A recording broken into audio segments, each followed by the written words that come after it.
pips.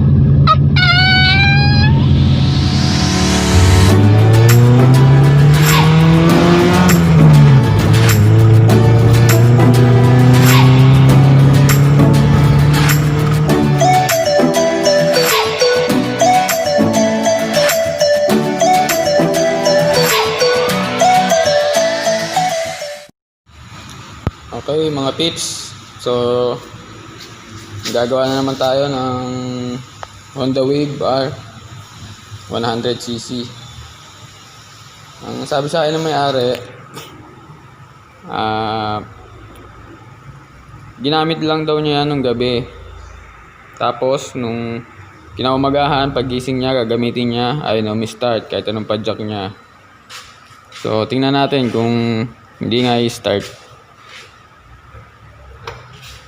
So Miloy neutral, ibig sabihin may battery charge.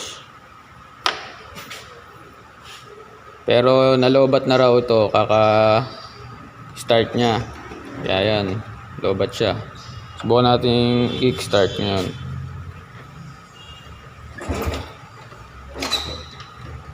Oh no!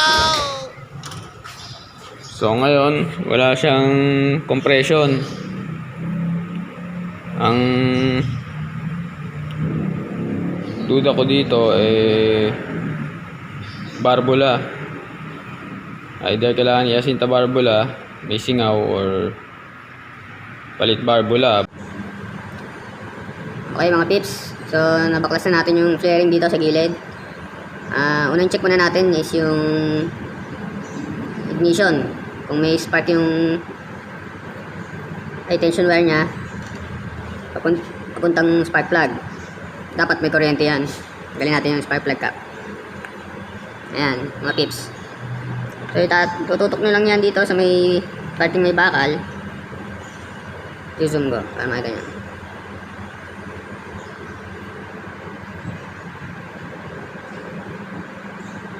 Ayan.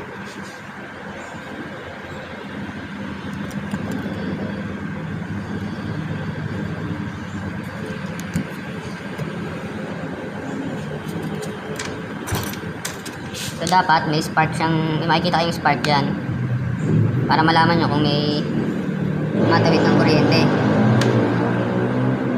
Baka naman nawalan lang ng kuryente, nagbabayad naman ng Meralco, ha? Dito ko lang. Ayan, dapat may kita tayong spark dyan kung okay yung linya ng kuryente. Nakita nyo mga pips.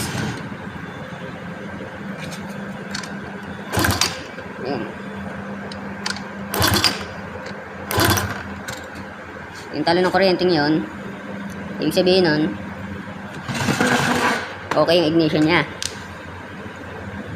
Uncheck naman natin yung timing ng valves, intake exhaust, baka wala sa timing.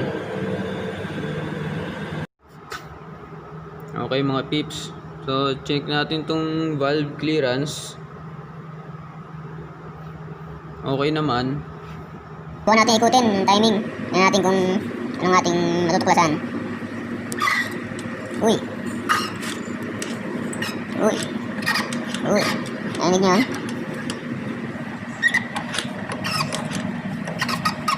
May maganit sa loob. Yun, buksan natin yung cylinder head. Tingnan natin kung ano yung maingay na yun na parang maganit sa loob. So wala siya sa valve timing. Timing okay naman. Yung nasa loob na lang, tingnan natin kung anong meron doon, ba't may maingay na parang maganit na tunog. Okay mga pips, so ito yung block nya. Kita nyo naman may mga langis-langis na. So try natin ikutin para makita natin kung okay yung block or baka may tama na.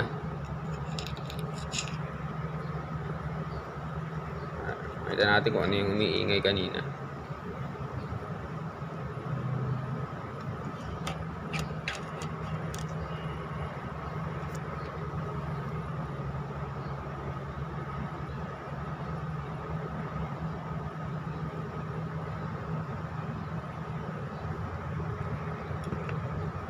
Ikot pa natin. Yun, narinig nyo? Oh no! Yun. Yun.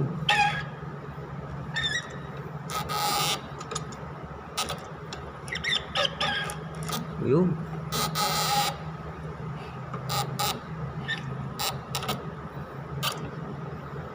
So ano kaya yun? Tingnan natin.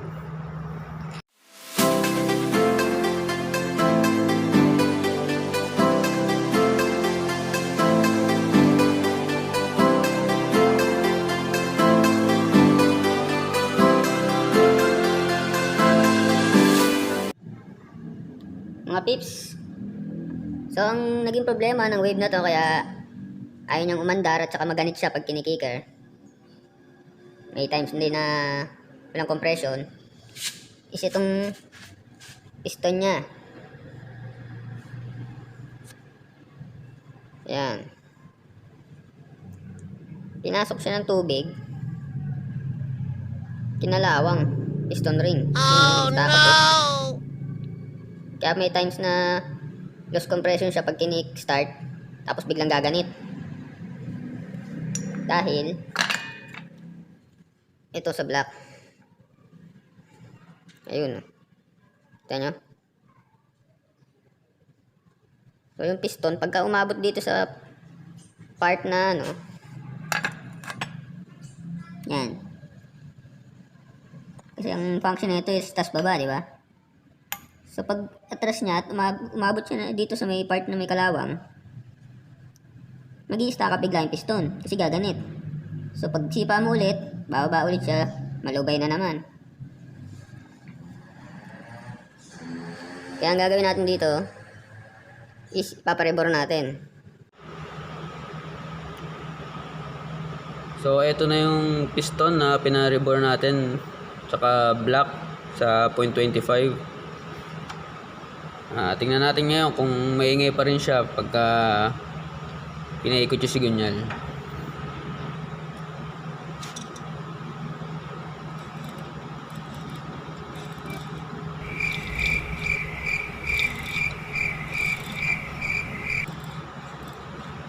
So, narinig nyo naman.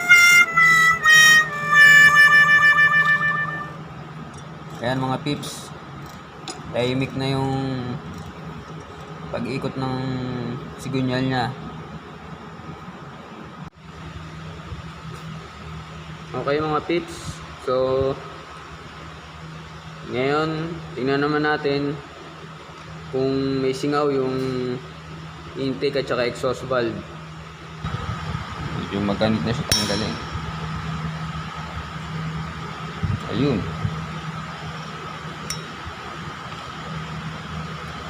Pinalawang. Kita nyo? Pinalawang na yung valve seat niya.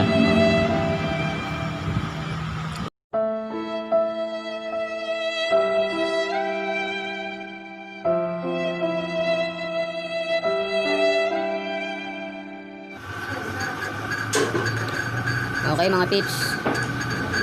So ang pag-asinta barbula, dapat meron kayong grinding compound. May mabibili niya sa mga auto supply. Yan ko lang sa hardware kung meron. Ipapahid nyo siya dun sa may barbula. Pakita ko sa inyo.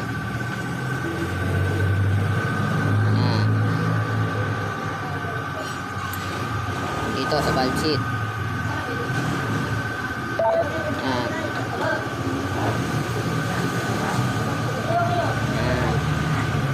Yan sa mga gilid. Saka dito. Dito. Kailangan mapaputi yan, mapakinis.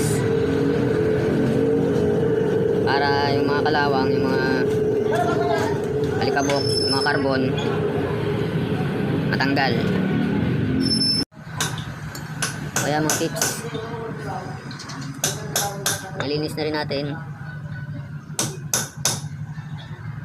yung isang barbula. Puti na. naman, hugasan natin.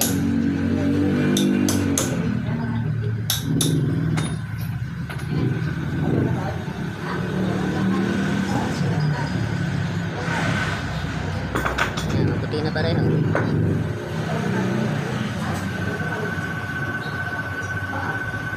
Wala na yung kalawang. Kaya ready na para ikabit ulit.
Okay mga pips, so ito na hinihintay natin.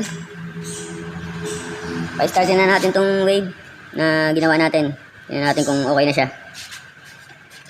Palit na rin tayo ng bagong gasolina. Yan. Kasi yung dati niya, yun. Baka mamaya may mga contaminated na kasi ng tubig. Kaya baka may mga tira-tirang tubig pa dyan. So, bumili tayo ng bagong gasolina. Tingnan natin kung i-start na siya.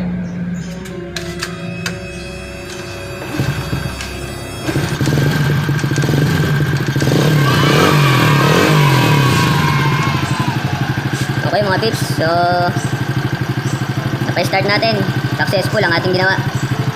Palit piston ring, piston, rebore, palit valve seal, change oil, saka yung ibang gasket. Ayan. Walang usok.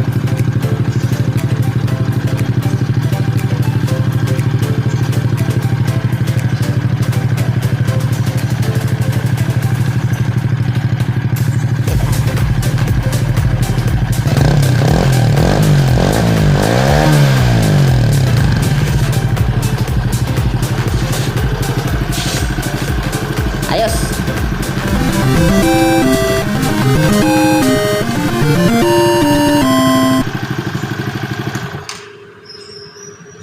Audio Jungle.